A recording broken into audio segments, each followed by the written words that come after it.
All right. Well, Chris is a band from Philly. Big Nothing is a band from Philly. Chris is.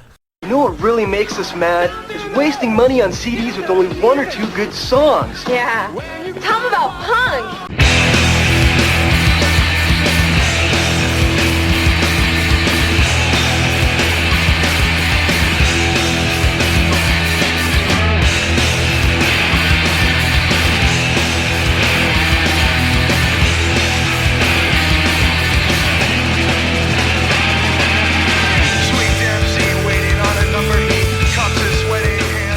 What's up, posers? Welcome to Punk Lotta Pod, the game where no one wins. I'm your co-host, Justin Hensley. I am your other co-host, Dylan Hensley. And welcome back to our well, you're not welcome back to the part 2. Welcome back to our top 10 albums of 2019. This is part 2 in our list. Yeah, so last week we started the show off with the charting albums of 2019 to get an idea of what people were listening to. And before we get into our list this week, I wanted to take a minute and we could look at some of the albums that we're considering calling our runners-up. And this would be the type of stuff that didn't make it on your list, whether due to not really being a punk record or it didn't fit just because we only had 5 slots each, or maybe I have a few here that I didn't get into until only a couple weeks ago, so it didn't quite feel right to include it on the list yet. But what were you listening to that you almost put on your list but didn't quite make it? I don't know. You know that The Blanket's Blue by Puddle Splasher? I wish I'd given that one a little more time earlier this year. I kept just kind of like, I'd hear a song and then I wouldn't go listen to the record. But I've heard a couple songs from it recently and I really, really enjoyed it. And that's one of those records that is kind of like on that indie rock, is this punk sound, Yeah. Puddle Splasher are a good band. We saw them a couple years ago in Winston, when they were a little bit more in the like emo vein, but they were also doing a little bit of that space rock thing that was kind of trendy on their first EP, and then the second one was a little more the new album's not even listed on Rate Your Music. Of course it's not. That's the problem with Rate Your Music. Everything's not on there. But I really enjoyed that record. Wow, it's not even on Discogs. Does this record exist? No one gave it credit. Yeah. Like, I only know about it because I probably follow them on something. Yeah. Just kind of saw that it had come out, but it really didn't get credit, and it's good. Like, these are really good songs. I think it was self-released. Really melodic. They're interesting.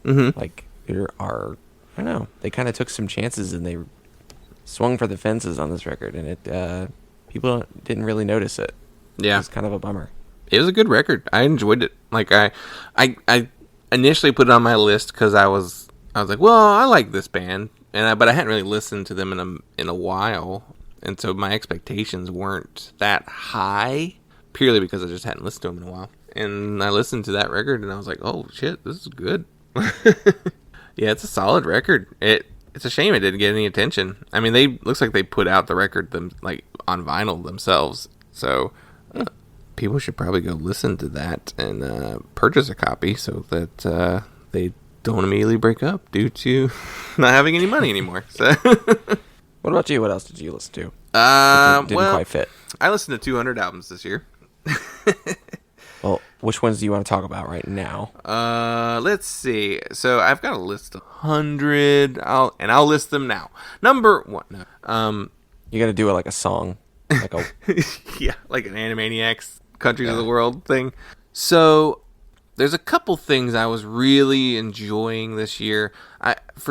We'll go with stuff that didn't quite make it due to just time restraints or something I didn't give enough attention to. There's a record from a band called Ahem, and they put out an album called Try Again this year. I found it looking at the Gray Estates website like last week or the week before, and it's a really strong, like, upbeat, poppy punk record that I'm sure many fools will call a power pop record, but yes, one review right here on their own page calls it a power pop record. It may be the closest resembling power pop that gets labeled that.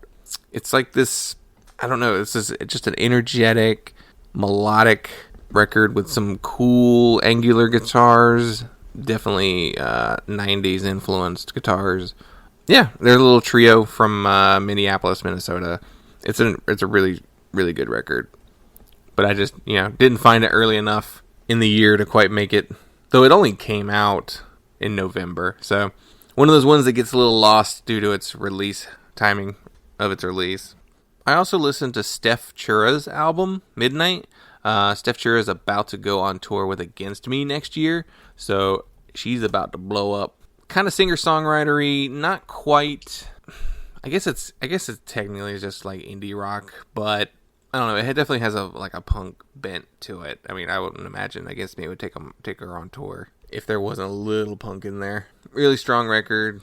Came out on Saddle Creek Records. She's from Detroit. What about you? Do you have anything?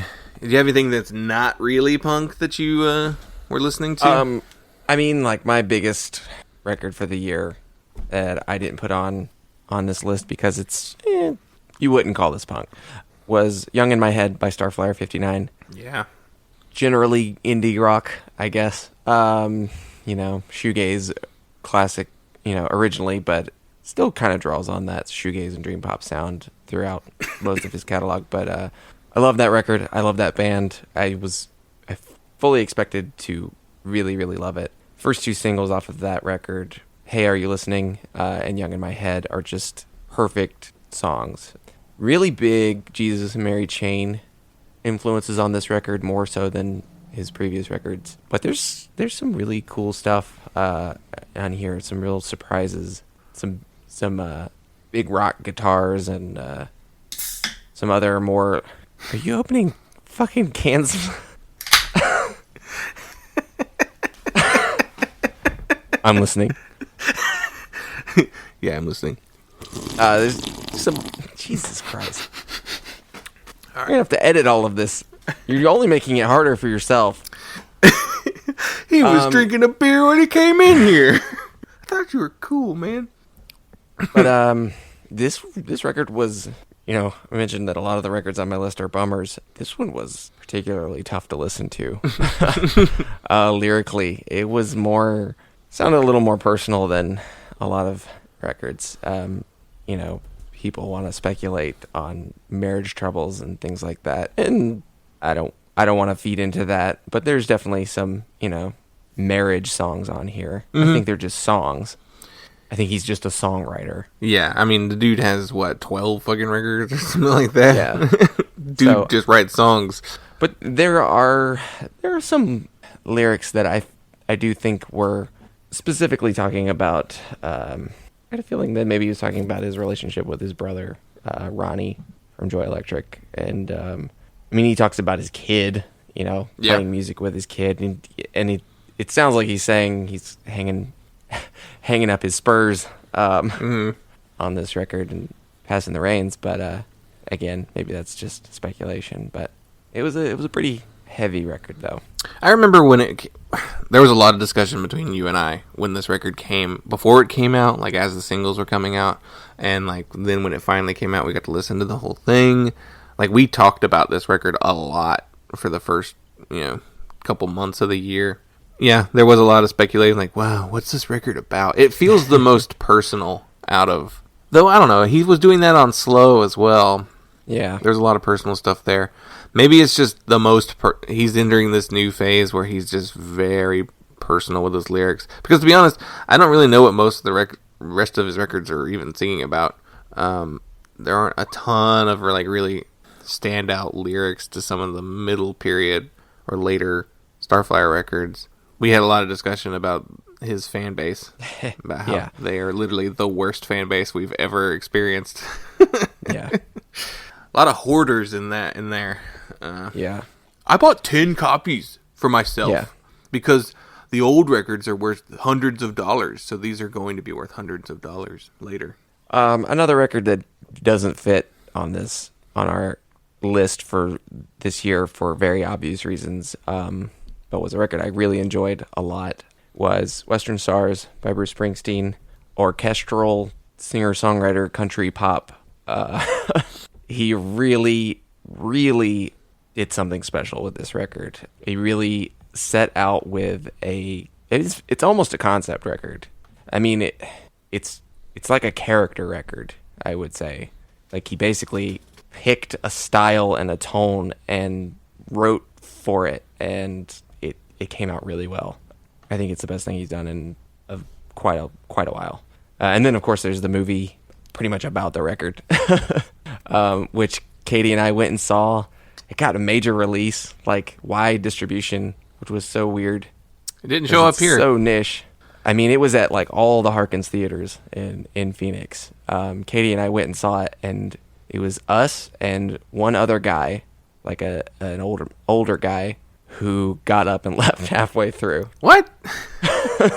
Which I was like, what did you think it was? Like, did you think this was Bruce Springsteen playing a cowboy or something? Like, it was just a real movie? Like, no, it's just a concert film. What about you? What else? What didn't fit? So the most obvious one that didn't fit that I was up until 2 days ago was planning on talking about anyway was Rosie Tucker's Never Not, Never Not, Never Not. Rosie Tucker is like a singer-songwriter from Los Angeles, California. The record came out on New Professor Records. Her first record is just straight up her and an acoustic guitar, and this is one that I came across on the Gray Estates blog as well. Actually, I'd say probably a quarter of my albums on my top 100 I found on that site. Very great website. The first song I heard was, I believe, the song called Lauren, and it has a little bit of it's an indie rock record, but it has a little bit of a punk vibe to it, like more like emo inspired stuff. But it was on my listen through this week, writing my notes, that I was like, it doesn't quite fit with this list. I mean, I still really enjoyed it. It was one that I actually bought the physical copy of early on in the year, which, if you know me, I don't buy everything right away. I tend to wait, which means I miss stuff a lot. But when I wait, also, it keeps me from buying something that I'm like, why did I buy this? Yeah. So yeah, this is one that I very much enjoyed, upon first listen, and then just kept going back to it. And I had a few other records that were just more indie style. Like, there's that Bleached record, Don't You Think You've Had Enough? That's like a straight up indie pop record. Super enjoyable, upbeat. And then there's a record called Personal Best that I discovered right there at the tail end from the artist's Personal Best, and it's called What You At. And it's similar to one of the albums we're going to be talking about later. It's like a 70s style rock record. I really enjoyed it. I only discovered it last week, and I've already listened to it 3 times. And so, in 3 months, it may be one of my favorite records of the year. But I just didn't quite have the time with it that I wanted to give. And then the only other 2 things that I'll mention are stuff that aren't really new. So Superchunk released the Acoustic Foolish album, which is just an acoustic version of their album Foolish, because it was the anniversary of that record. It's excellent, but they're not new songs, so it'd be like saying a live album is my favorite record of the year. But I did listen to it quite a bit. And then the other thing was Lucero's Before the Ghosts, which is a collection of demo versions of their last record, Among the Ghosts. And weirdly, I like it a little more than the actual studio version, or the full band version of that record. So acoustic Lucero is some of their best material, and they don't do it often enough. The Texas and Tennessee EP is the most notable one they've done, and then there's a bonus disc of That Much Further West that has a bunch of demo versions of those songs that's really, really good as well. So yeah, that's what I was listening to. Yeah, a couple other records. We mentioned Business of Dreams. I do want to talk about that for a quick second. Ripe for Anarchy. I loved it. It's this new wavy jangle pop indie pop record. Super, super catchy, and I just kept coming back to it. I couldn't resist it. It sounds like it was in a time capsule. Like it sounds Yeah. like almost like a Modern English or like a Simple Minds album. It came out in Slumberland Records too, which is kind of interesting because they're like known for a lot of shoegaze type stuff. Like Wild Honey put out some stuff on there. But I thought that was a pretty good record. Early on, came across a band called Intract Twist, Yeah. and I thought it was a really cool record. Like this French post-punk, sort of post-hardcore record. A lot of cool stuff, a lot of cool sounds. Just an interesting, intriguing record.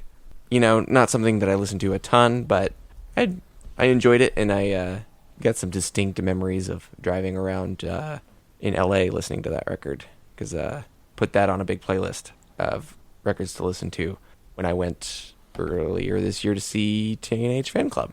Can't believe that was this year. Yeah. That feels so much longer ago.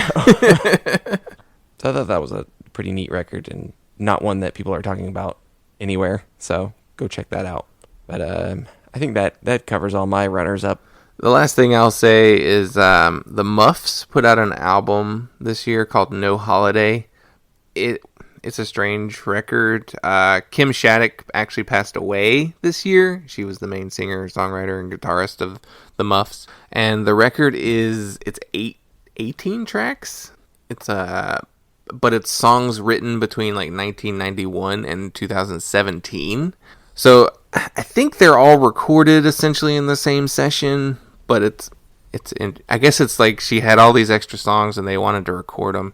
I don't know. She passed away from she had ALS, Lou Gehrig's disease. Mm-hmm. So, and I don't know if her health was in decline and maybe she was just like, I got to get these songs recorded. But it's worth mentioning. I just kind of discovered that I liked the Muffs this year. Like I'd heard of them and I knew them, but I hadn't really dove into their music until this year. And it was, it's a sad passing. She played briefly in the Pixies as well when she replaced Kim Deal, but then left the band not too long after that too. But yeah, I wanted to mention her and the Muffs, and worth checking out. But other than that, we can get into the rest of the list. Sure. But before we do that, we're going to cut over to our good friend Paul DiCiccio, who runs Tor Johnson Records. He was on our show a couple times in 2019, and we just wanted to give him a chance to tell us what some of his favorite records of 2019 were. Okay, Paul, how you doing today? Not too bad. How you doing? Pretty good. And you're here with us to tell us about your favorite records of 2019. Oh yeah. And so what were you listening to this year? So I'm really bad about keeping up with what actually comes out in a certain year. So normally I go back like in December and I'm like, oh man, all right, what did I actually listen to that actually came out this year? And like try to remember what really came out. For me, there was like a couple really standouts. The Hundreds of Owl record, Mission Priorities Launch.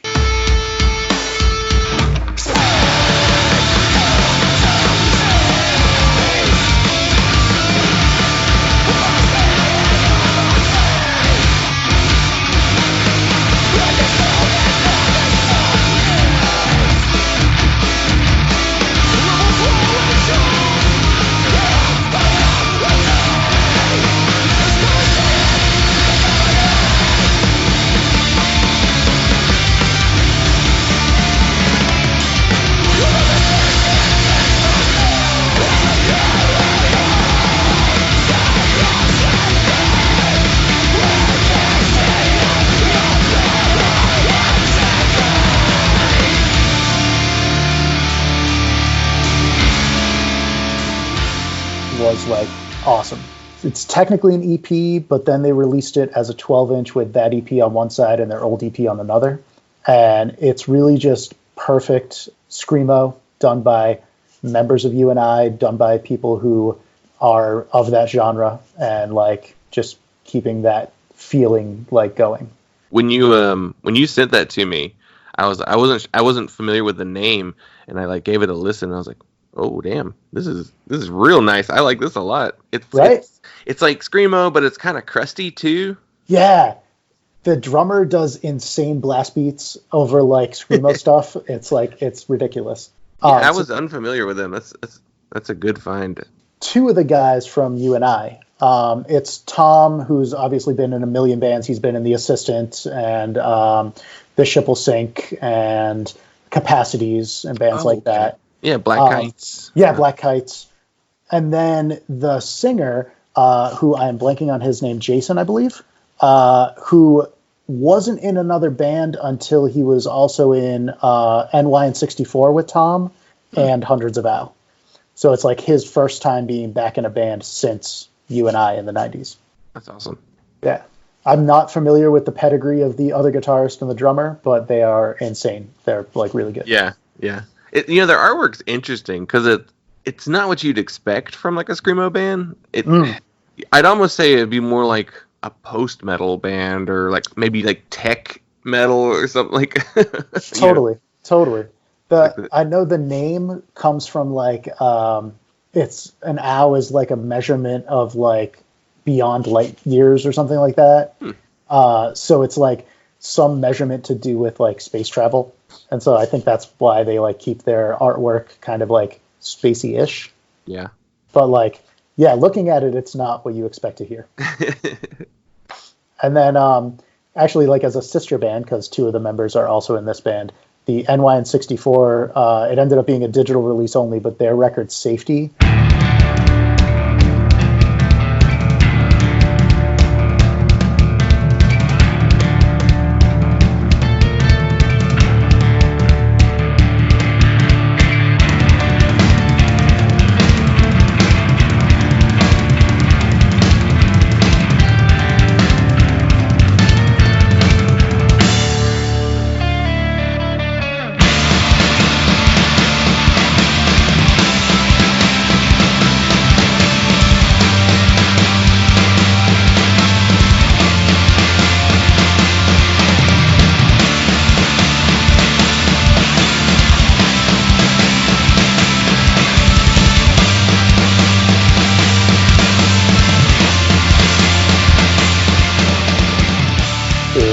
like a perfect sort of cap off of that band. It's their third record and their last record, and I think it's like a really good send off for them.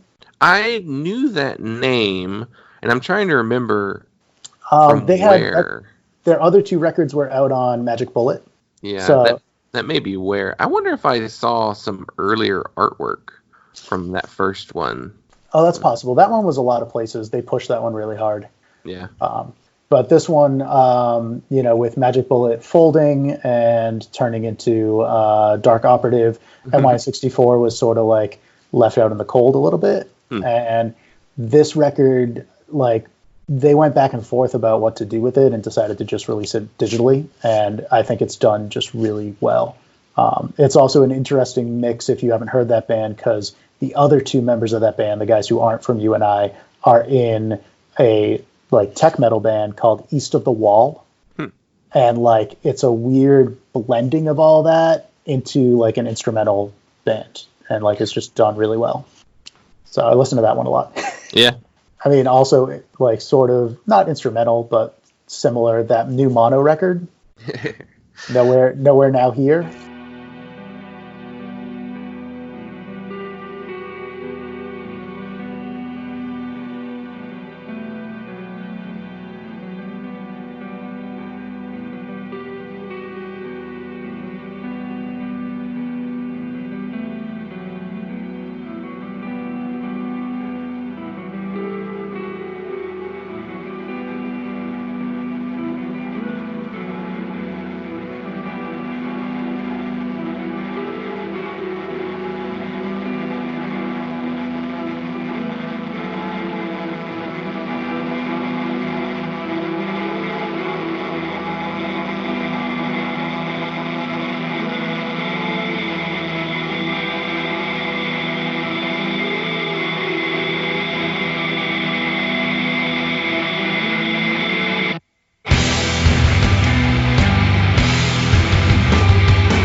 when you sent your list, so I could like sample a couple of them before we recorded, I was like, didn't expect to see this band and then the next one on your list too.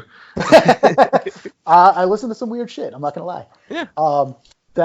So I'm really a fan of. I have music going on in the house pretty much all the time, and sometimes, dependent on what I am doing, I don't want something really lyric-y or really aggressive or really it's good to just have background music. But that mono record, I'd noticed myself not working anymore and just listening to it. I'm like, all right, I'm going to listen to mono. It's going to be great. I'm going to get a lot of work done. And I'd just be like, fuck, this is so good. Yeah, they're an interesting band. They've been around for a really long time. Yeah. I guess Pelican, the split they did with Pelican is probably the first time I became aware of them. Okay. But they're like, what would you call them? I guess they're kind of post-rock, but there's slowcore elements almost. And metal elements. Yeah. I don't know, that there's just something in the Japanese water that they just are fucking crazy. Yeah, there's a lot of in Japan, a lot of math rock based stuff too, really atmospheric stuff. So they seem to have a really cool scene for that kind of stuff. Yeah. And they really do not a record, but this year watching the Hate 56 video footage from him going over to Japan. They just have all sorts of everything right now. He recorded a band that basically sounds like the Get Up Kids. He recorded a band that's so many New York tough guy bands are existing right now there. It's really weird. I really want more Japanese bands to break through in the United States because they seem almost like a mirror image of the way US's punk and hardcore scene has evolved, but it just in a completely different rate, I guess. I don't know. Yeah, definitely. I agree. It's behind us, but at the same time not, because they make everything sound so current. Yeah. You're this band could have been huge in the United States 5 years ago, but who cares? It's so fucking good right now. Yeah. Yeah. So I might as well mention the next one down because it surprised you as well. The new DJ Shadow record, Our Pathetic Age.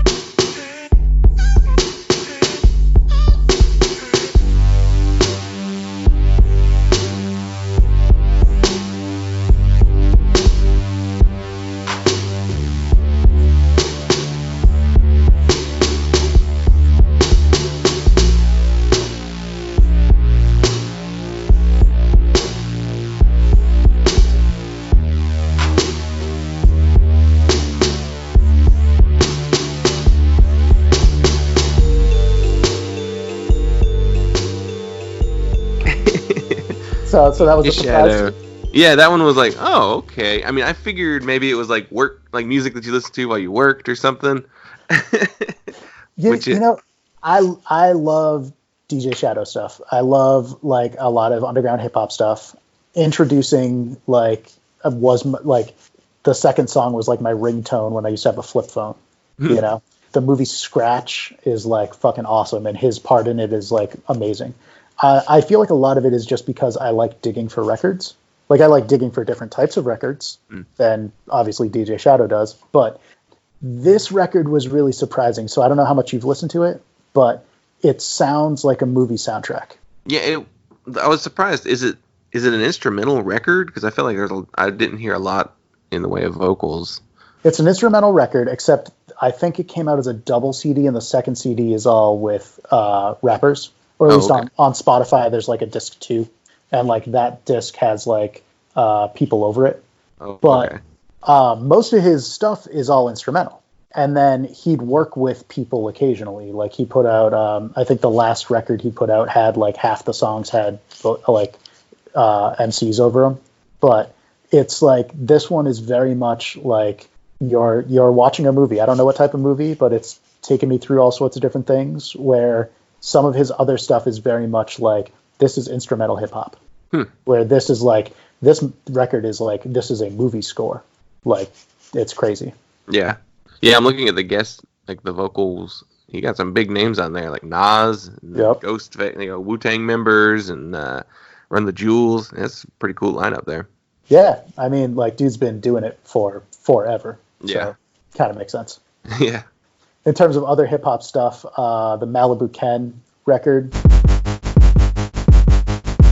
There's something you should probably know before we go too far. My neighbor found a mushroom growing inside of my car. She called me up on tour, sounding emotionally scarred, although it may have scared her more that I wasn't really alarmed. The danger in a shaken globe is fit to gild a manger. The pizza faces, pepperoni, carbuncle, and caper. On bunions and contusions, bumps, lumps, and bruises, discoloring and other things I can't reach with a loofah. Not a butcher, not a baker. Pick a booger with a basic evolutionary failure. I do not open mail, I do not answer phones. The fridge is pretty much a home for mayonnaise alone. Watch a pocket knife surgeon cut a cyst out in I the put kitchen. on there. It's the cousin That's to what you A$AP Rock's new like duo. It's like him and another guy, and it's a very interesting, more indie rock approach to hip hop. I feel like a lot of the beats are really like crazy and not stereotypical hip hop beats. Yeah, it's Tobacco is the other artist who is, I'm not super familiar with Tobacco. I know the name really, but that's about it. Yeah, I'm more of an A$AP Rock fan myself, and then the guy who did the cover art for that is actually an old Providence guy. So his artist name is Gun Show. I actually have one of his old posters hanging in the living room. Guy is an insane artist, an insane silk screener. The way he like layers ink colors makes everything look like there's more colors than there actually are. Mm-hmm. Like, I think the poster I have is like a 6 color, but if you look at it, it looks like there's like 10 because of how like the colors overlay on each other. But his cover art for Malibu Ken is a very stereotypical like Gun Show. It's so gross. It's pretty awesome. He did a series of prints called it was like the Demon series, and he took like stereotypical like demons and like completely distorted them into his art style, and they are insane. I'd seen this album cover a few places, and I didn't realize it was A$AP Rock, who I actually enjoy. I just didn't follow closely enough, I guess, to realize that he had a new project. I don't know if it's going to be ongoing. I don't know if they've played shows or I assume they toured, but like I don't know if it's going to be like an ongoing thing. But it was pretty cool. I'll talk about because I mentioned the band that is ripping off the Get Up Kids. The Get Up Kids record, Problems.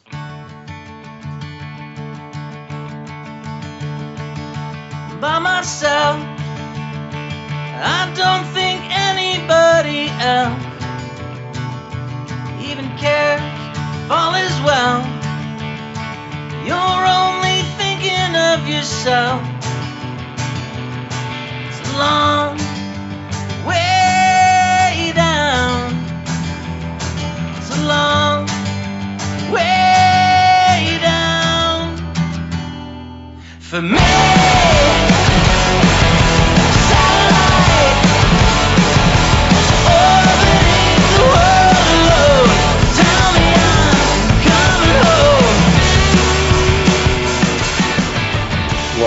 That was a surprise for me.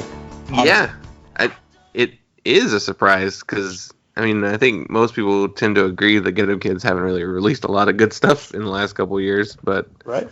What was that record with, like, when they came back with, like, the face on the cover?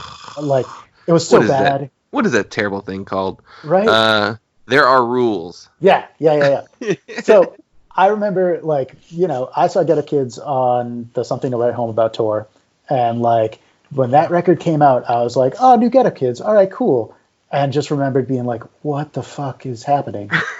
Like, I don't know what's happening right now. And it's funny because like I have an iPod in the print shop that I just keep on shuffle, and that record is on there.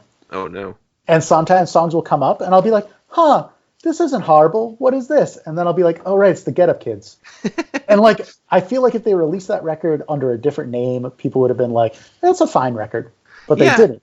They released it as the Get Up Kids. Yeah, You know? That Simple Science EP was all right, but then when their rules came out, I was like, what is this? Happening? Yeah. But this record is a good Get Up Kids record.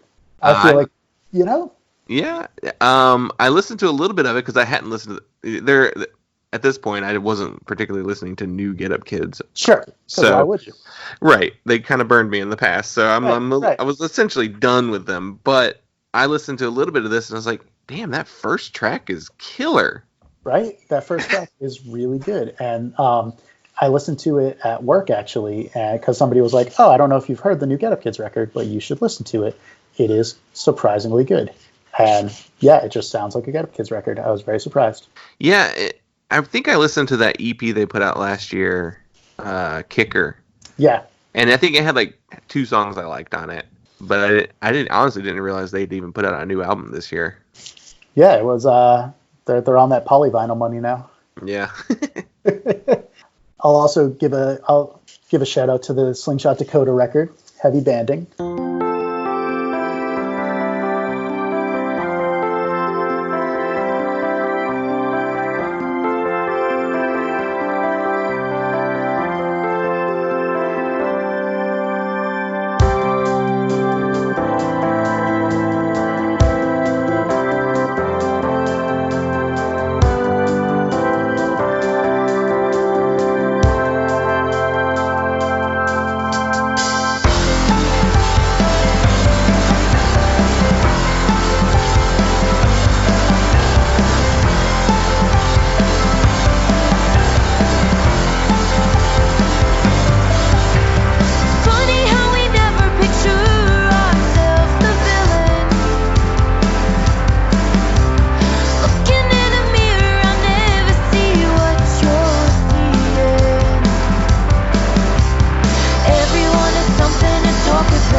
It is a really good record as well. I'm glad you brought them up because I feel like Slingshot Dakota is an area where Dylan and I are completely like missing it. Like we're not locked into them. And that record, it was a big deal this year. It was. They left Top Shelf. They put it out with 2 small indies. They did a lot of promotion with it. They did a lot of touring with it. I feel like it is a just really strong record, and especially like coming off of bigger deal records, you know, they just like kept going with their sound. It is a very happy sounding record too. Yeah, like it's just a really happy sounding record. They definitely are 2 very happy people. And yeah, I mean, awesome. It shows in the artwork too. Just definitely, it's their wedding photo, I believe. Yeah, I think so. Yeah, and I remember seeing that photo going around a lot for on Twitter whenever this record came out. So yeah. Was it Community Records is the main label? I think it was Community and one other label. I'm not 100% sure which one. Yeah. But they're a band that like I feel like you have to see live to like really like feel that energy. Like recorded is good. They're very good recorded. But like live is like a completely other beast, I feel like. And these songs live were like just so bright and happy comparatively to like other stuff they've done. But yeah. Nice. I guess my last 2 like best ofs are louder. Although I might have messed up.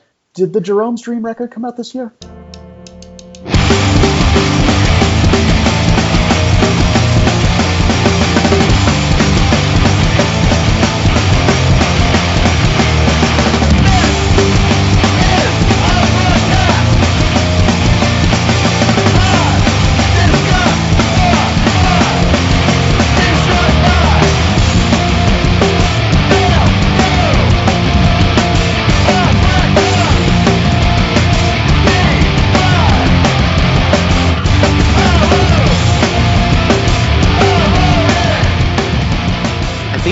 I feel like I saw it on some lists, or it was maybe even on the Rate Your Music chart for the year. Because all the shows were this year. Yeah. Okay. So I'm pretty sure the record was this year. That record did not grab me at first. And a lot of it is because Jerome's Dream has a very specific like time and place for me. Mm-hmm. It is in a basement. Dude has no microphone. He's shredding his vocal cords. It's like insanity. Yeah. And this record, the music is amazing, but it took me a while to get into the vocals because it's not what I expected or wanted. But then I saw their very first show, which was in Connecticut with one of the Tor Johnson bands did a reunion for it. They and the Children did a reunion for the show because they're from Connecticut. And it was so perfect live. New stuff, old stuff. It was all seamless. It was just like, it made me reappreciate the record, like after seeing them live. Yeah. Were they, did you contribute to their crowdfunding? I don't do Kickstarters. Sorry. Yeah. I know that was a big deal. I think there was a little controversy going on there. Yeah, I mean, I feel like they might have. They jumped the gun because they started that Kickstarter before even like practicing or writing the songs. Yeah. Or like maybe they got together once, Yeah. and they were like, "We're going to write a new record. Someone should pay for it." How about you write the record first? Right. Right. Yeah. I don't know. That's just me. I also feel like there was controversy around it because like they were doing all this like Kickstarter-y stuff, and then like Page 99 and Majority Rule were doing these reunion shows that were like 100% benefits. Yeah. And it was just like, see. Well, there was a little bit of some controversy with like some Blue Lives Matter stuff too. Oh, yeah, I heard about that. Yeah, I mean, I don't know too much about what that was all about, but you know, it's a thing that some people. Yep. And Not then, upset about, but yeah. Yeah. The last one on my so I'm a weirdo, and I made like the list of like definite like best of the year, and then I made like an EP list or like single songs, and then I made like honorary mentions. And Right. so the last of my like album of the year is this newer band, Mutilated Tongue.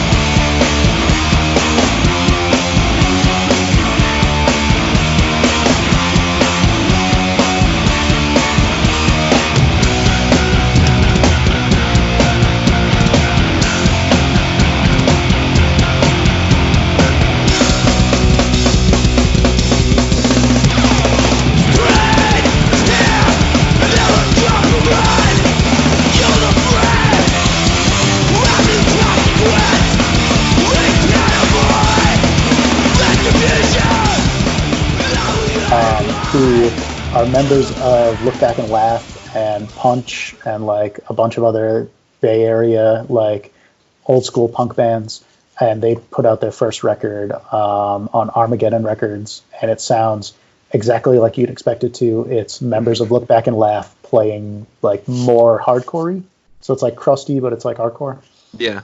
Yeah, I definitely got a crust vibe from it. Which is fair if you listen to Look Back and Laugh, like you expect that. Like, Yeah. But yeah, I thought that was a good surprise where it was like older guys that just like, know what they like to play and play it well, and coming out the gate with like a new band. That was pretty good. Do you want to talk about you had some little extra things on here. Do you want to talk about those? Sure.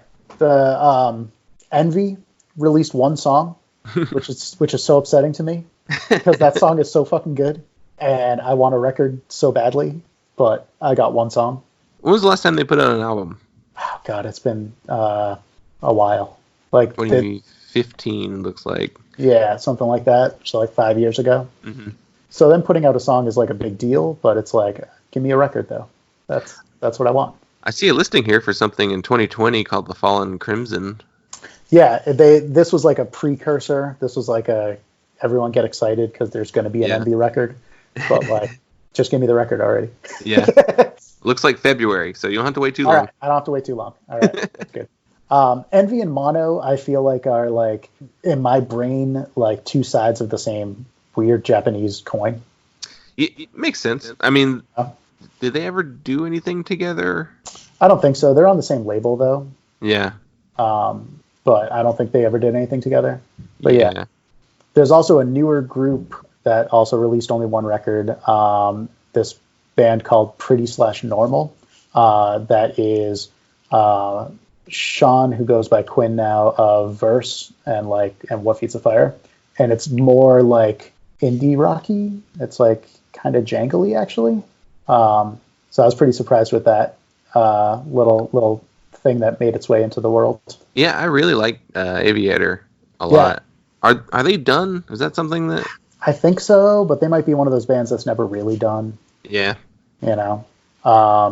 There's also a newer hardcore band called Be Well, which this may or may not count because I guess the 7-inch doesn't come out till this year. But they released the entire thing online like last month. Yeah. And I guess it's members of like Battery, Bane, and like Darkest Hour. Do you know who it is from Darkest Hour? I don't. I think it's one of the guitarists, but it's very like Rev Summery. Like I liked it. I listened to that too. It was the second song was probably my favorite of the two. Yeah, it's very like it's not like any of those bands. Yeah, which I also appreciate. I appreciate when band members get together and decide to create something brand new.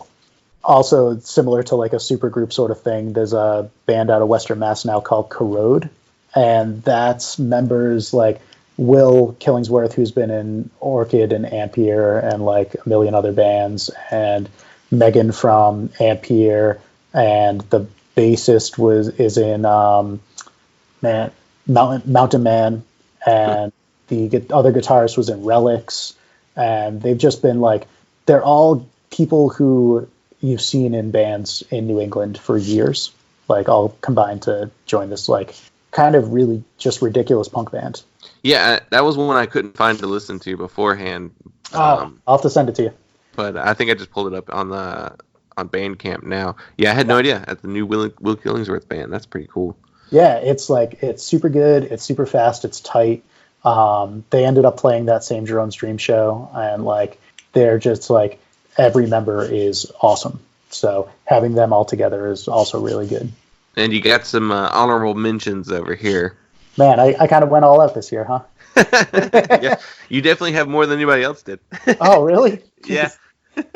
I wasn't sure because I'm like, did I even listen to anything this year? I don't even know what's happening anymore.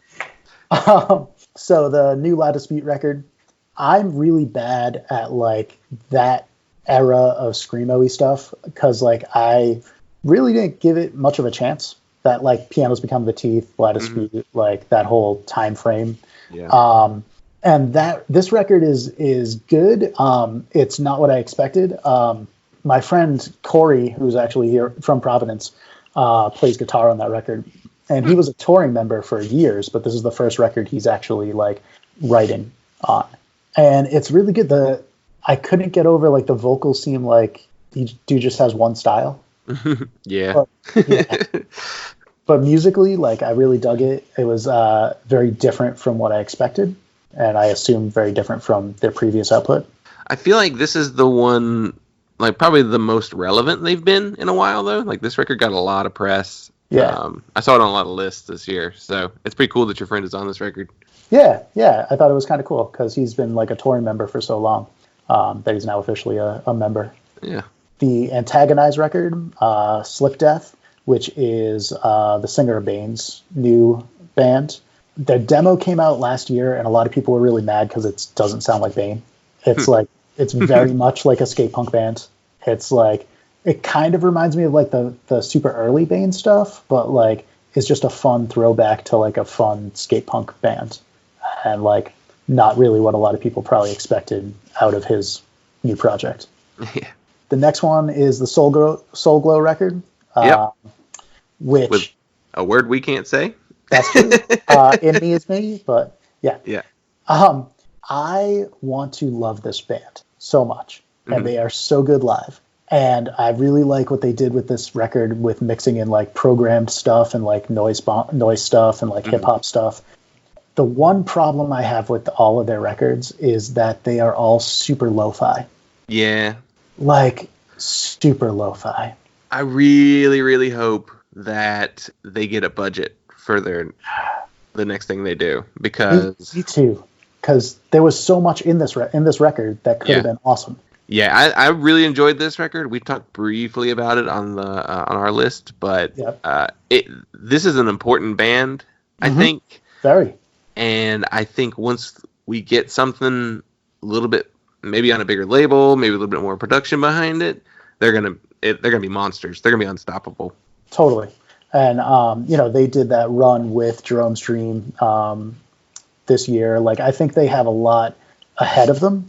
I just really hope that they either get a budget behind them or decide to put away some money and are able to spend some good money in a studio. Because the songs are there. Yeah, totally. They just need to sound better. That's all. High Command, who put out their record 2 months ago, Beyond the Wall of Desolation. This band is from Worcester, which is nearby. Their drummer is an old friend of mine, Ryan. He was in Soul Control. He was in fucking Invincible. He was in Wasteland. This band started out as such a gimmick in my head. The singer has a huge two-handed battle sword. He has it at all shows, all of them. Waves it around. It's ridiculous. But this record came out, and I was like, oh, they can actually play their songs, and these songs are actually really awesome. Because in my brain, it's just all the pictures and videos and me seeing them live, where it's just the songs don't matter at all. Dude has a sword. Everyone's going crazy. It doesn't really matter what they play. But this record was really good. And then last but not least, Lakaya's Orbit, Chosen No Ones. These guys are also from Western Mass. The drummer is actually an old Tor Johnson Records member. Really? He was in the band Pretty Faces.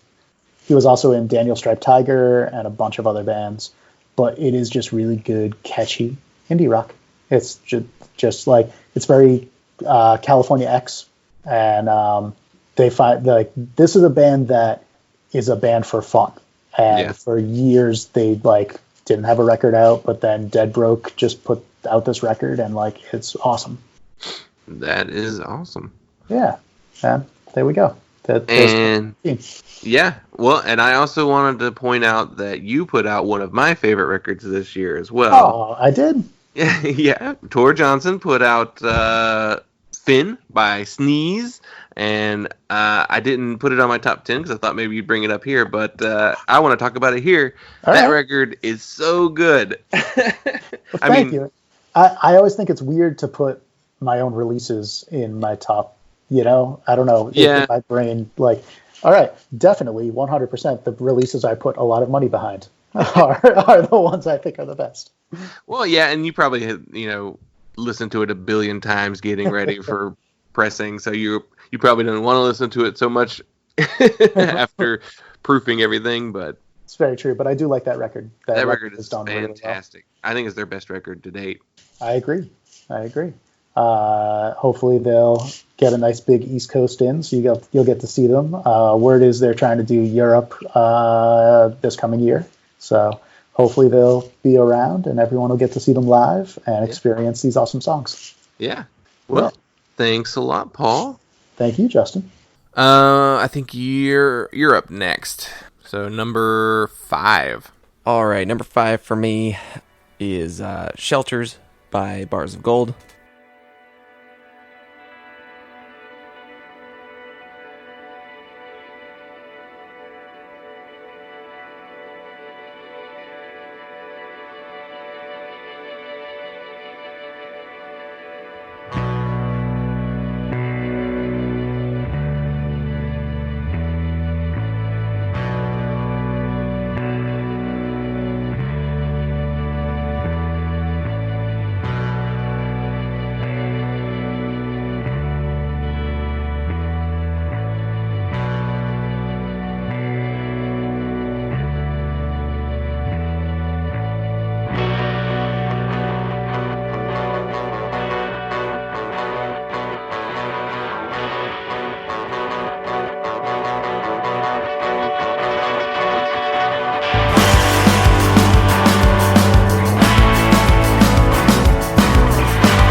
Dan Audette, Brandon Moss, John Gaviglio, Mark Paffey, Nick Jones, Scotty Iulianelli.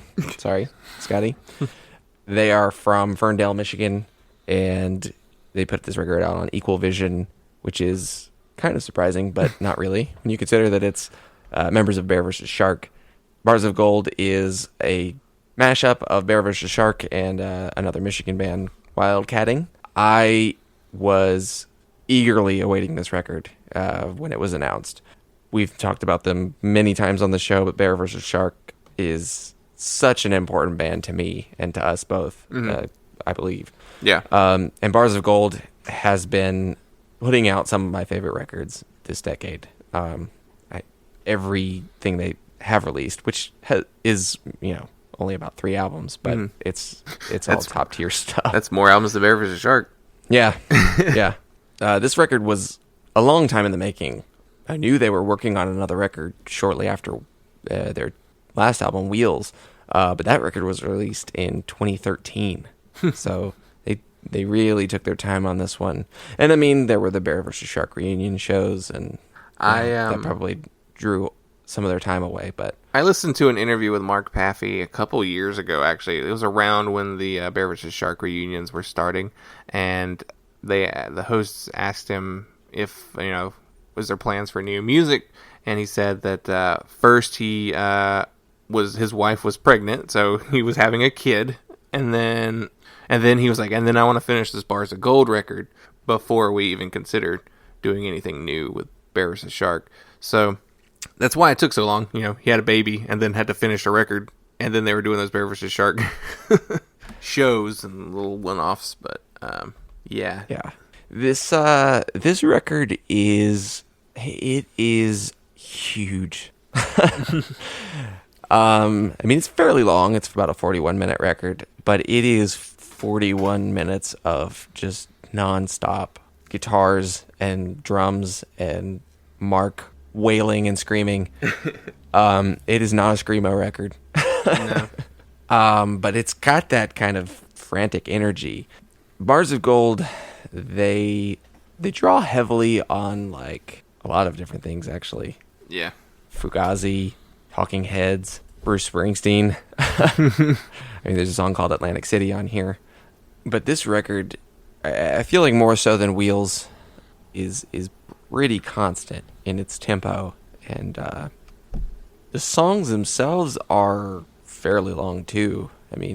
Quite a few over 4 minutes. The songs are kind of long, but it didn't feel like a very long record, but which is a good sign that, even though it is a 40-minute record, that it kind of like passes you by without, thinking, oh, when's this going to be over? Like, it kind of flew by for me.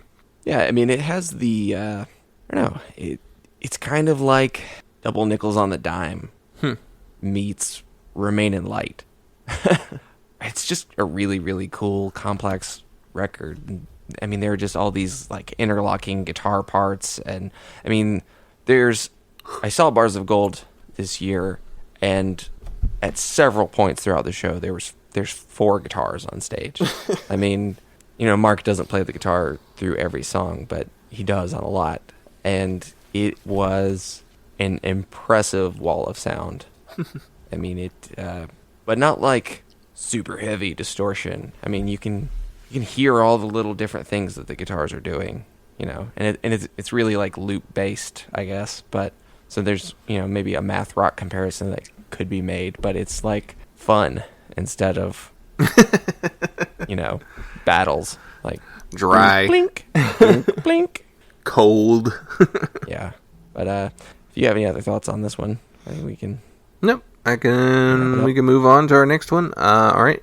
Number 4 on the list is Kitty Cat Fan Club and Dreamy Little You. Would you complete all the whisperings and rumors sent your way? Maybe they'll say you're the worst of them and never let you play. Happy now, loving you. I can see it break right through your heart. Take a bow, loving you. Will you catch me falling from the start? Will you marry me? Will you count the folks in me?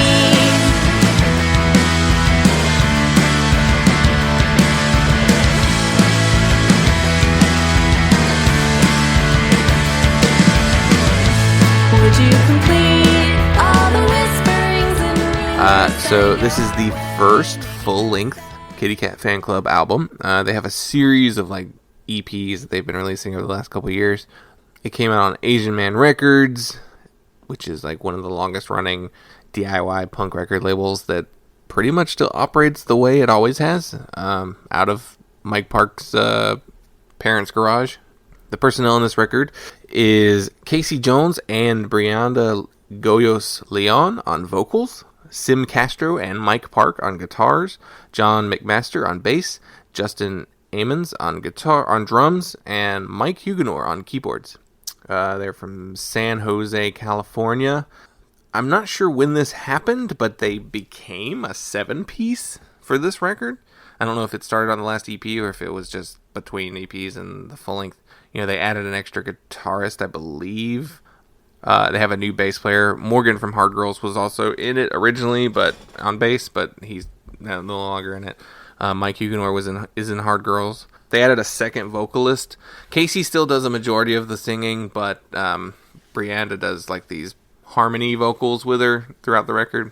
And then you even hear Mike Park singing in the background. So this is probably the sweetest album on the list. It's like an upbeat... I've heard people described as twee, which I guess maybe songs. It's pretty twee. And songs about cats, like, and being in love, and just these little sweet songs. But there's like some serious stuff in here too. Like there's a song in here about trying to quit smoking and not drink as much, and it's a fun little upbeat record that. I don't know. It's hard to feel bad while listening to it. I included this album in the list also as a appreciation for all things Mike Park does. So not only did he release this full length, he also released a new 7-inch with Ogie Kubo Station, which is his band with Mara Weaver of Mixtapes fame, that featured Dan Andriano playing bass.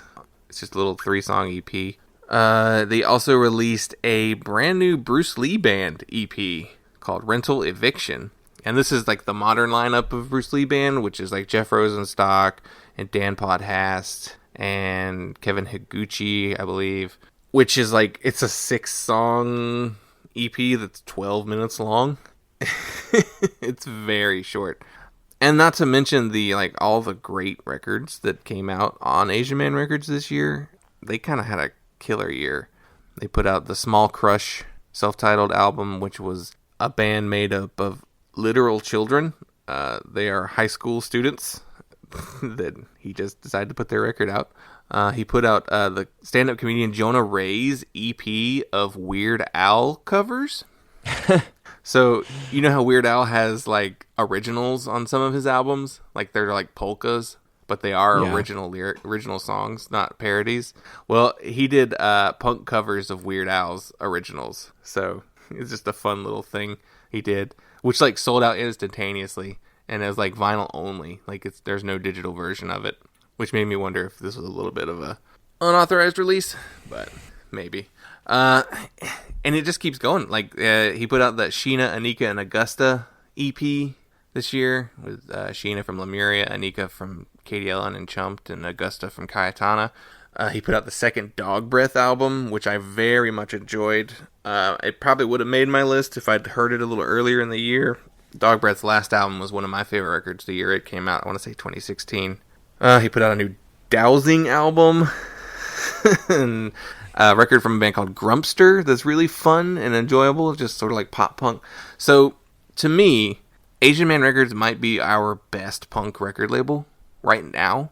I was trying to think of like still active labels that we still think of as punk, and all I could really think of were like Fat Wreck. And Epitaph is weird. Like, would you consider Epitaph a punk label? They release so much subgenre, like other things as well. Yeah, I guess. It's not a name I go to, though. No. Well, like, both of those labels, like, didn't really release much that I cared about this year. Like, who else? Dead Broke is cool, but they don't have a huge output every year. But they're also not a major label. Yeah, I think Asian Man is our biggest and best punk label that still operates and has the highest quality releases across the board. So this record, it's just really fun. It's really enjoyable. There's like... Yeah, I think it's really good. It's really catchy. I think it's the appropriate amount of cute, which it's nice to have some music like that to listen to. I think that this radiates kind of the positivity of Asian Man Records. So I think it is very exemplary of that label and of Mike Park and that scene. And I came back to it a lot more than I thought I would. And this was on a big playlist of records that you had on Spotify that I would shuffle from time to time just to see what I was missing, see if there was anything I should check out. And I don't think I ever skipped one of these songs when they came out. I think this is a really good record, and I wish they would tour without being the support act for someone like Streetlight Manifesto, so that I could see them. Yeah. I missed Ogekubo Station this year because I didn't know they were on tour with Alkaline Trio. And they were like playing in Chapel Hill. I was like, I should have gone to that. Because Mike Park doesn't tour very often. In fact, he had some hearing issues this year. I think he had some tinnitus problems. Hopefully he got all that figured out and he'll, be able to be back out playing shows. I know he doesn't really like to tour in general though, which is unfortunate because I have yet to see a single one of his bands live. But yeah, it's just a fun record. It's very enjoyable and lighthearted, and yeah. Anything else, or you want to move on to your next one? We can move on. Okay. This is number 3? Yep. All right. Number 3, and it almost could be number 1.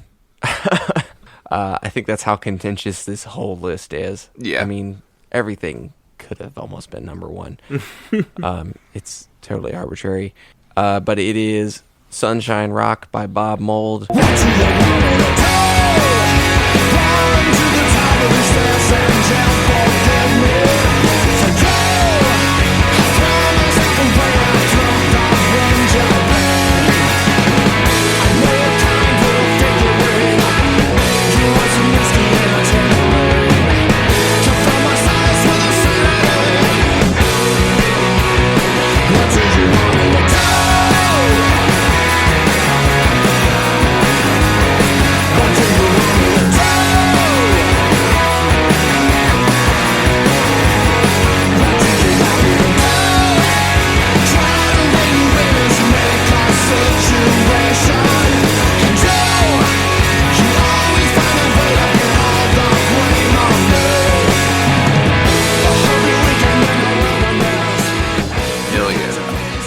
Introduction needed here.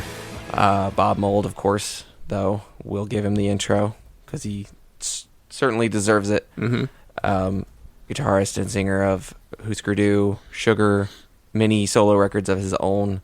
Yeah. One of my biggest heroes, and just an incredible songwriter, and seems like a great guy. Yeah.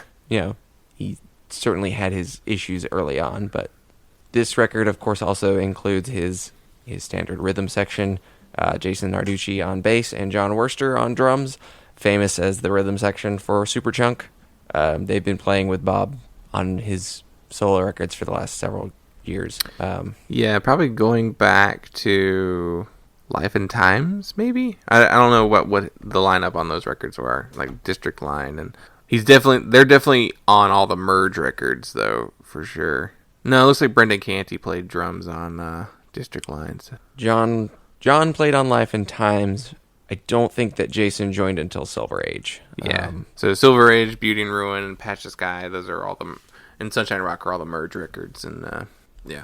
But this record was easily one of my most anticipated from the first single, the album announcement. It's funny, they wanted to push this as like, oh, Bob Mould figured out how to be happy. I mean, it's called Sunshine Rock. There's songs like Sunny Love Song and Camp Sunshine. But yeah, there's also What Do You Want Me to Do, which is just like, a troubled relationship song. 30 Dozen Roses is not happy. Very much along the same lines. Irrational Poison. And even the songs like Camp Sunshine, like it's really longing for simpler, happier times. So I think, if anything, this was just his angle. He was trying to make himself be happy. Well, that trilogy of records on Merge before are all very dark. Like Silver Age, Beauty and Ruin, and Patch the Sky are dark records. Sonically even.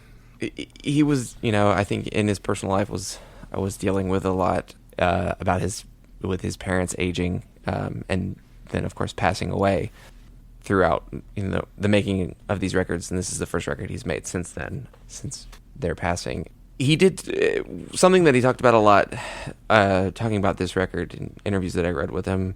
He is pretty well integrated, I think, in himself, in his idea of himself, his place as a musician, getting older, being a gay man.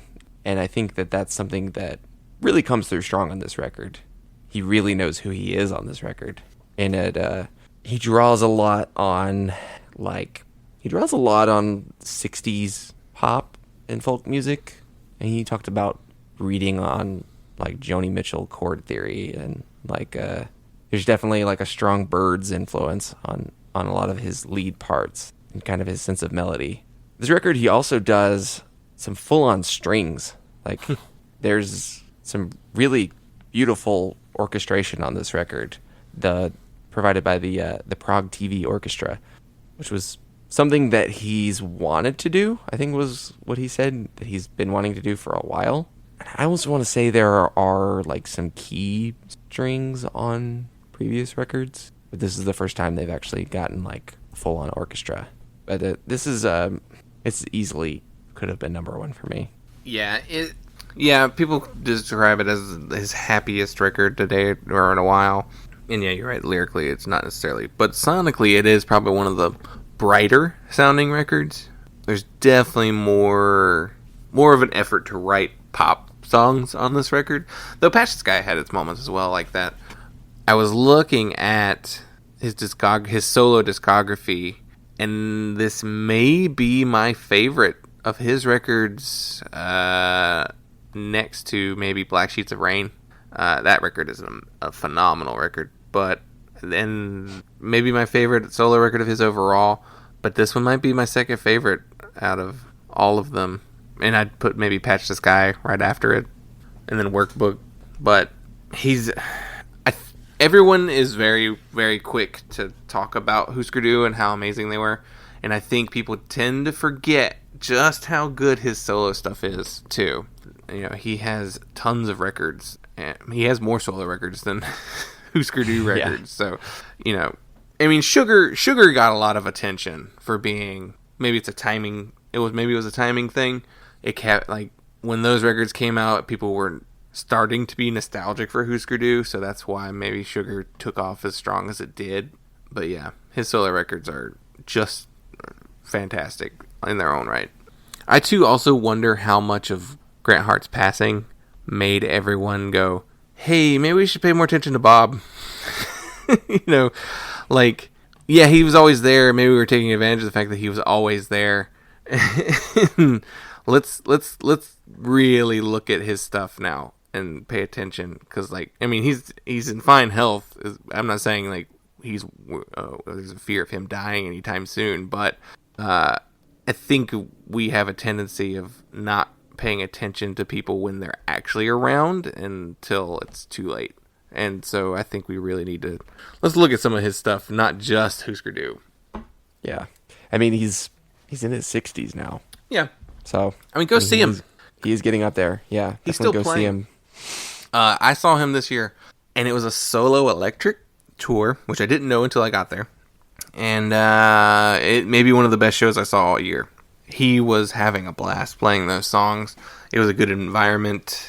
It was really intimate, smaller stage, but I wouldn't have guessed that a solo electric show would be one of my favorite things I saw this year, but it definitely was. Well, all right, ready to go? You want to move on? Yeah. So, number 2 is X Hex, It's Real.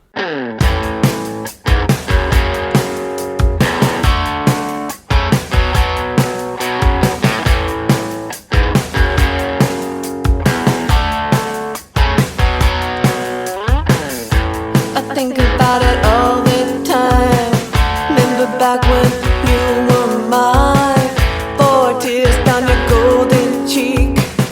Won't bring that back to be. There was a crowd inside your mind. Clocks would wind and then unwind. You were always the golden child.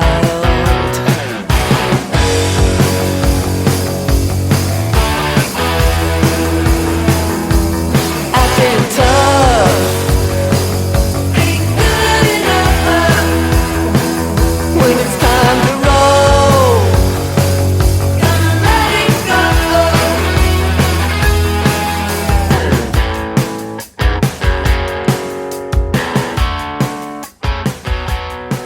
X-Hex are from Washington, D.C. This is their second album and was also released on Merge Records. X-Hex is Mary Timony, Betsy Wright, and Laura Harris with assistance from various friends on tour as well as on the record. I'd say who plays what, but it looks like everybody plays everything. So they're kind of, it's more of a collective type thing where whoever can play the thing they want to play plays it on the record. So Mary Timony has been in a dozen amazing bands, and I, up until this year, was not really that familiar with her music, and that's my shame that I have to carry. She was in bands like Helium, which was like a 90s group that had some success, but they weren't, I wouldn't say they were a massive name. She's also into the Discord bands Autoclave and Hammered Holes. Hammered Holes is also put on an EP this year. It's Alec Mackay's new band. And she was also in Wild Flag. That may be the highest profile thing she was in, with Carrie Brownstein and Janet Weiss of Slater-Kinney. So she's a veteran of 90s and 2000s indie, I guess, post-punk. It's hard to narrow down what that field is. Laura Harris was also in the Discord band The Aquarium, and Betsy Wright is in North Carolina's own Bat Fangs. So I didn't realize she was one of ours. She knows the Merge people pretty well. Even like the backstage is pretty cool, because Merge is owned and operated by members of Superchunk.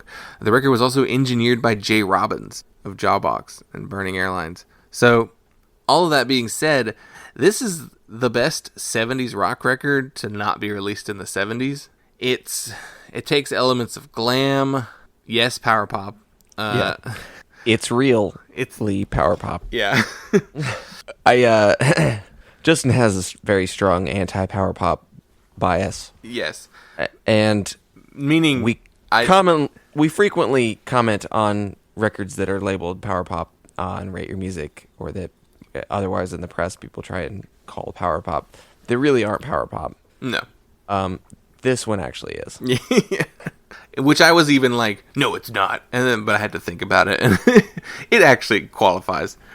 I just don't think it's a real genre. It's not its own thing. It's not. It's really just rock. Jangle pop is not a genre. It's just a way of playing alternative and indie rock. So, yeah. But there's like elements of like arena rock in here. Some like, what is that called? AOR, album-oriented rock. Album-oriented rock, yeah. I mean, it's, yeah. This is just a rock record, and it... Yeah, it's not really punk. But it has that, yeah. It has that 1977, anything could be considered punk. Yeah. It's got some Joan Jett qualities, and Joan Jett, technically isn't punk, but she's definitely embraced. Yeah, I definitely got a big Runaways vibe off of this record. Little hints of Blondie, not as strong, but it's there. There's some heart in there as well. Cheap Trick, I guess, is the obvious power pop nods. But there's even like some Kiss elements, like some glam rock moments that you hear in the guitar work. Like there's definitely some Ace Frehley inspired riffs in here. It's just a fun record. Like it's, I called Pup the most fun record of the year, but this one is fun in its own way, in a throwback sense. It's like, I feel like you'd be driving in like a T-top convertible blasting this. Like, I don't know, wearing a leather jacket. It's new wave of American rock and roll. Yeah. I'm gonna push that term every chance I get. I'm ready for it. Yeah. Bring it on. I mean, this is very much in my in my wheelhouse of the last year. Yeah, I mean, I hear early Tom Petty, you know, not vocally, but Right. musically. The Cars a little bit, you know? I mean, this sounds like a record that Jimmy Iovine might have produced in 1980. I saw a Fleetwood Mac record or a Stevie Nicks solo record, but like a little more gutsy. Yeah. I saw a lot of comparisons to Foreigner and Billy Squier. And I can kind of see it. I could see it, but it doesn't quite feel quite as accurate. But yeah, I mean, it's just got this big 70s rock vibe that, like, the not prog side of rock that was going on, not the southern rock. Although, you know, there's a little bit, those riffs are definitely inspired. Like, and not your hard rock, like, not Led Zeppelin. Yeah. I mean, it definitely draws from the 70s rock that is not prog and not trying to be arty and not trying to be just heavy. Well, it's also not even trying to be like virtuoso either. No, and that's the funny thing is, the way this record was talked about, I was expecting a little more shred. Yeah, and it's not but that. It's pleasantly not that. Yeah. Yeah, that would be off-putting. The guitar, it's definitely a guitar record. But it serves more as almost like another vocal line to the music. Like the guitar work is designed purely to evoke melody and not to be like, check out this sick solo. They're not the most impressive solo. They're good solos, but they're not like... It's like a Mike Campbell solo. It's like primarily melodic. Yeah. More than it is technical. Yeah, it's not them like shredding up and down the board, like trying to be like, look at how sick these riffs are. It's like, no, it's like, man, that sounds real nice. Let's play that as like the focal point of the song. Because vocally, it's pretty simple. It's not like they're writing gigantic choruses, but the choruses are really strong on this record. But yeah, like the guitar is doing the heavy lifting for this record. Mm-hmm. And like Betsy and Mary like trade off on vocals, and Betsy is I saw XX live, and Betsy's really fun to watch play. It's just, I came back to this record more than any other this year, which is why it's like my highest rated.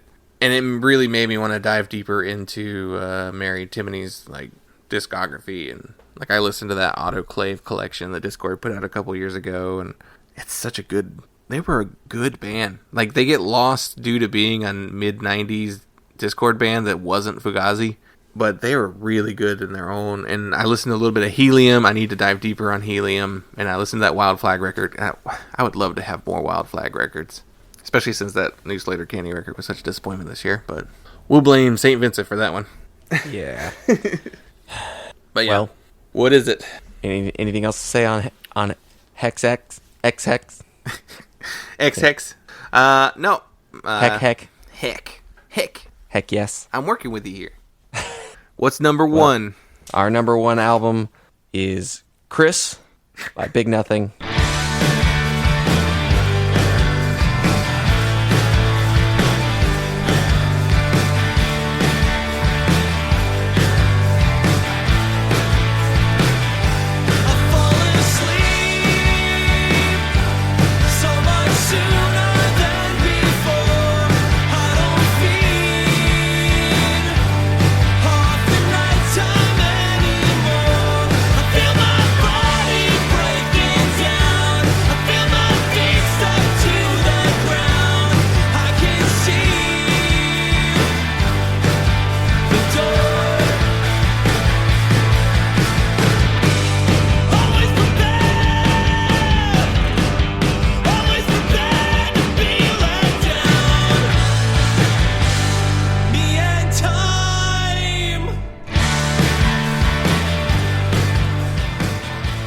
Why is it just called Chris? Is it named after someone? I wonder if it is. I guess I should have done a little research on it. You start talking about it while I look it up. All right. Well, Chris is a band from Philly. Big Nothing is a band from Philly. Chris is. There's someone in the band named Chris. Yeah. It is Chris, Liz, Matt, and Pat. Pat, you of course know from Sprainerd. Mm-hmm. And Adult Braces. Did we nail down who else was from what? I want to say Matt is from Crybaby. There's a Matt in Crybaby. So probably Matt from Crybaby. Yeah, I'm not entirely sure. This came out on Salinas Records. Sneakily, I talked about this with Corey. Sneakily, Salinas is a great label that doesn't get a lot of attention. Okay, here we go. So it's Liz Parsons is from Casual. Matt Quinn of Crybaby. And Chris Jordan from Young Livers. Yeah. Their debut EP was released on Asian Man Records, so I'm surprised this wasn't. But what were you saying about Salinas? This came out on Salinas. Salinas is like sneakily one of the better record labels we have.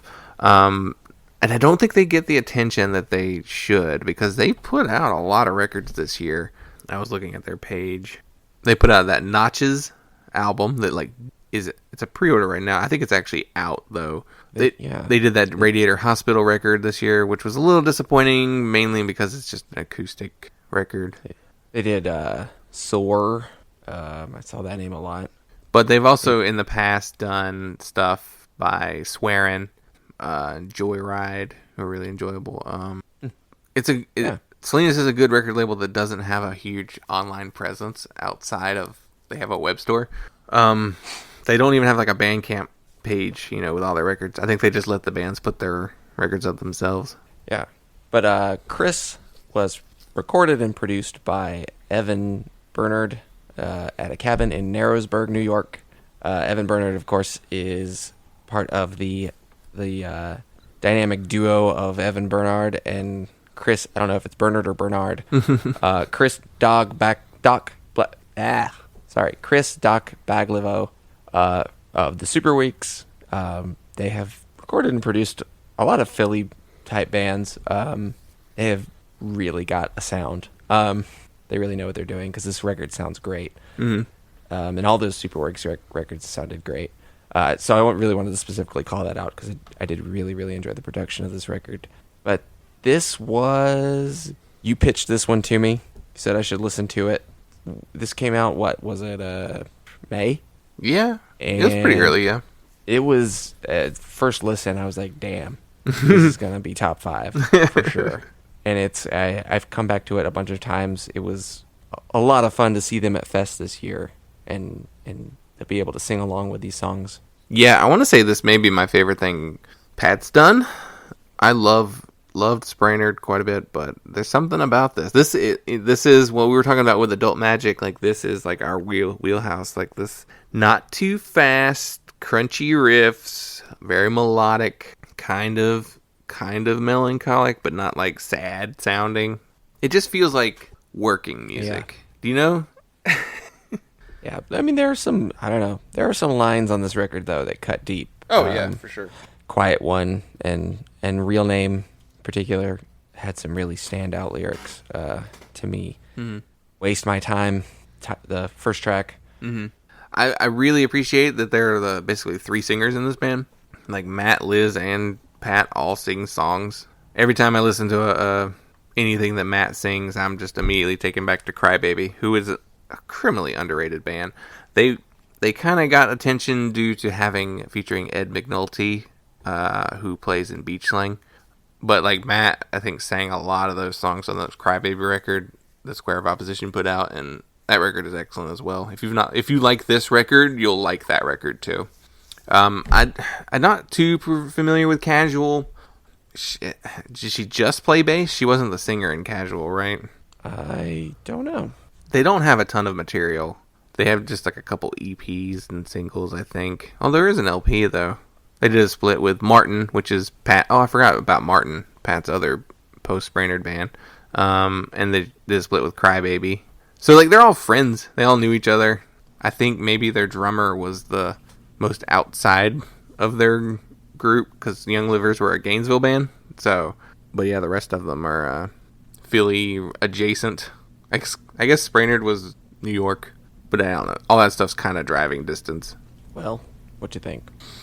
Well, I'll wrap it up. Yeah, I guess so. Yeah, that'll be the end of our best of 2019. So what we'll do here is now play some of our voicemails that we've got. We're recording this a little early, so we've got a couple weeks for people still to call in, but we've already heard one of them, and It's so good. So we got a few people in here. Enjoy their takes of what albums they liked this year, and we'll come back for some plugs. Punk Lotto Pod, what is up? This is your friend Adam Yo. If I'm using my government name, Dolphin Fart. Truly, one of my favorite parts of 2019 was discovering the Punk Lotto Pod. So I'm eternally grateful. Here's a few records that I was really, really into this year. I'm usually good for one death metal album a year, and it was Blood Incantation, Hidden History of the Human Race. Absolutely insane. Dark Thoughts just came out. Dark Thoughts Must Be Nice. Amazing Ramones core. If it had a little more teeth, it's phenomenal. Magnitude, To Whatever Faithful Ends. Best hardcore album of the year for me. It's like 90s, metallic, straight edge, melodic. It's phenomenal. Smart Heart, On the Line, for anyone that misses the Exploding Hearts, which should be everyone. It's a phenomenal record. And the last one's kind of a surprise for me, but it's a band called Idle Hands. Album is called Mana. And it's actually for fans of Beast Milk, guys. Truly, Beast Milk. Great band. Climax, phenomenal album. Sounds like Glenn Danzig fronting Joy Division. Or, shit, I don't know, maybe it sounds like Ian Curtis fronting Danzig. So there you have it, for fans of Letterkenny. So, again, I can't thank you both enough. It was a blast being on, and I can't wait to see what 2020 has in store. Take care. Bye, everybody. Hey, Punk Lotto Podcast. This is Jeff and Katrina from Expert Timing. Hello. We just wanted to call and leave you a list of our favorite releases from 2019, in no particular order. First one is Slingshot Dakota, Heavy Banding. And Oso, Basking in the Glow. And Future Teens, Breakup Season. Insignificant Other, I'm So Glad I Feel This Way About You. Fresh with Withdraw. Mannequin Pussy, Patience. Prince Daddy and the Hyena, Cosmic Thrill Seekers. Signals Midwest, Pin. Diva Sweetly in the Living Room. And Origami Angels Somewhere City. All sick albums that you should listen to. Yeah, if you haven't listened, go listen to them. And Happy New Year. And Happy New Year. Bye. Hello, this is Steve McGowan with Singles Going Steady podcast, calling into our friends on the Punk Lotto podcast. My partner in our podcast, Adrienne Madoc, is not available today, but I have her proxy. Our podcast is at www.zubrecords.com, ZUBRECORDS, and you'll see the link to the Singles Going Steady podcast. Plus, you can get Singles Going Steady podcast pretty much anywhere on the interwebs. So they asked us to tell you about some of the best records we heard this year, last year in 2019. Probably, since we're a singles podcast, the first two things we're going to talk about are singles. The Swindles release for Record Store Day, Todd Rundgren doing Squeeze's Bang Bang from their first record, is one of our favorite singles. The other one is the Peter Holsapple combo, Peter Holsapple from the DBs, doing the Christmas single. He did a double Christmas single. One is a cover of a band, Felt Like Christmas. Excellent singles. As far as full lengths go, some of our favorites this year, the most punk thing was probably Amyl and the Sniffers from Australia. That's a superb record. Bob Mould, Sunshine Rock, of course. I don't know if that fit into 2019 or not, to be honest.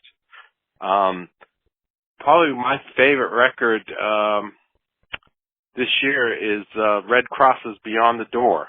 Just amazing. And as well as the Figs, Shady Grove, which is a triple record. Another one that we really enjoyed here is the Specials Encore. The Rubinoos, From Here. Andy Partridge and Robin Hitchcock with Planet England, their EP, that's amazing. And of course all the Buzzcocks reissues that came out. They are our total favorite. So that's our list for 2019.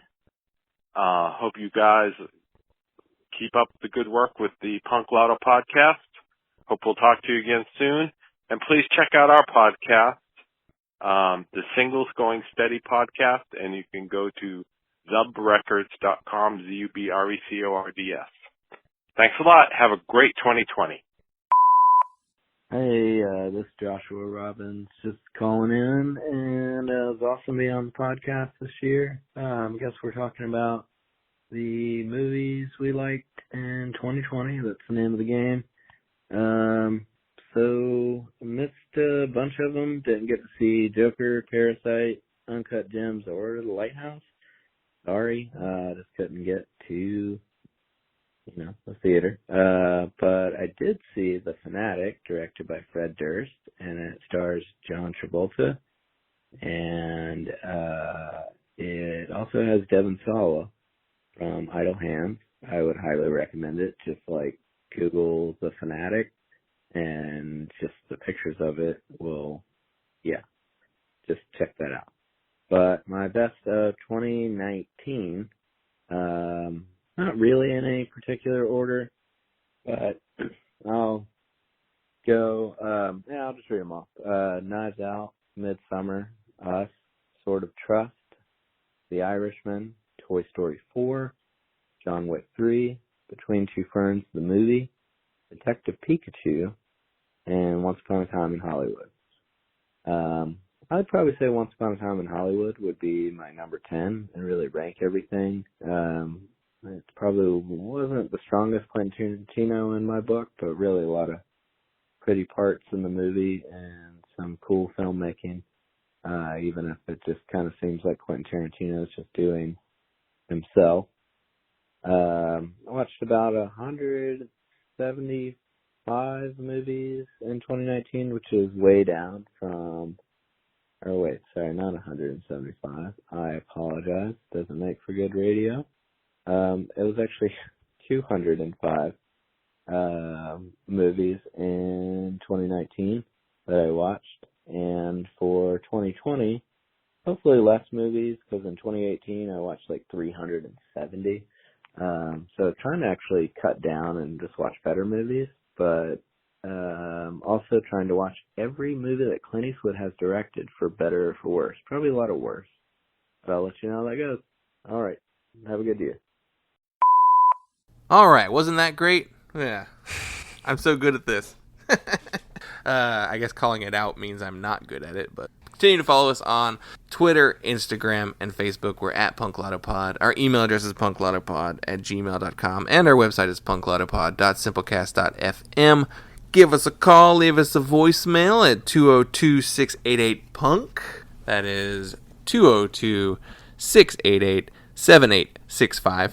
And drop us a line. Tell us what your favorite records of 2019 were. So, or tell us how we're wrong in our opinion. What did we miss? Yeah, what did we miss? I'm sure there's something out there that I'm going to be like, oh, damn it, that would have been perfect for this. And I'm sure I'm going to listen back to this in a week and be like, oh, I wouldn't put that there. But everything on this list I like, so that should be good enough. Well, where can they follow us? I already did all that. Whatever. I just tune out whenever you start doing that stuff, so. Give us a rating or a review. We're on Spotify, iTunes, and Stitcher.